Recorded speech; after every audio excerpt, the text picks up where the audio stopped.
At dumating na tayo sa punto na ayon sa Ombudsman ay malapit na ang paghain ng patong-patong na kaso labang sa dating speaker.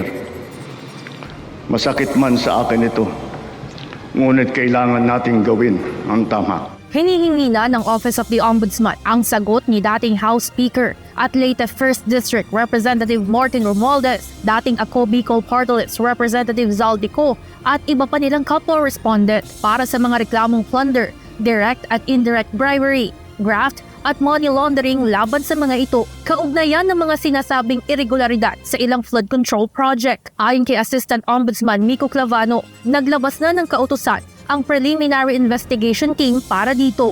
Nakasaad sa naturang order na binibigyan ng Ombudsman ang mga respondent ng 15 araw para maisumite ang kanilang kontra sa laysay. Oras na kumpleto na ang lahat ng counter affidavit, isusumite na ang mga reklamo para sa resolusyon. Yugto kung saan didesisyon na ng Ombudsman kung may sapat bang mga batayan para tuluyang magsampa ng mga kaso sa Sandigan Bayan.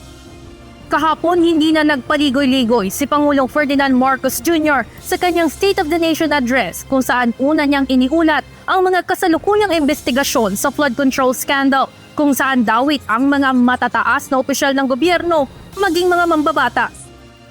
Kinikilala naman ng anti-graft body ang naging report ng Pangulo. Binigyan din ng tanggapan na ang wastong pagpapagana ng pananagutan sa pamahalaan ay wala dapat na hinihingi at ibinibigay na pabor. Tuloy din anila ang patas na investigasyon hanggang sa kung saan sila dalahin ng ebidensya, kahit pa umabot ito hanggang sa pinakamalalapit na tao sa Pangulo. Sa supplemental complaint affidavit na isinumite ng Special Panel of Investigator ng Ombudsman noong nakaraang July 20, nakasaad rito na 56 billion pesos umano ang nakamal ni Romualdez at Co.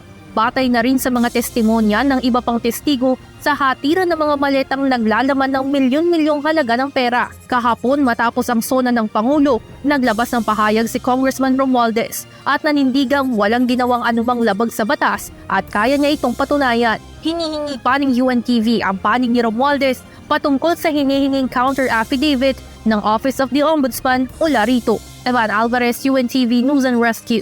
Diyos ang aming sandigan, serbisyo publiko ang aming pinakahalagahan.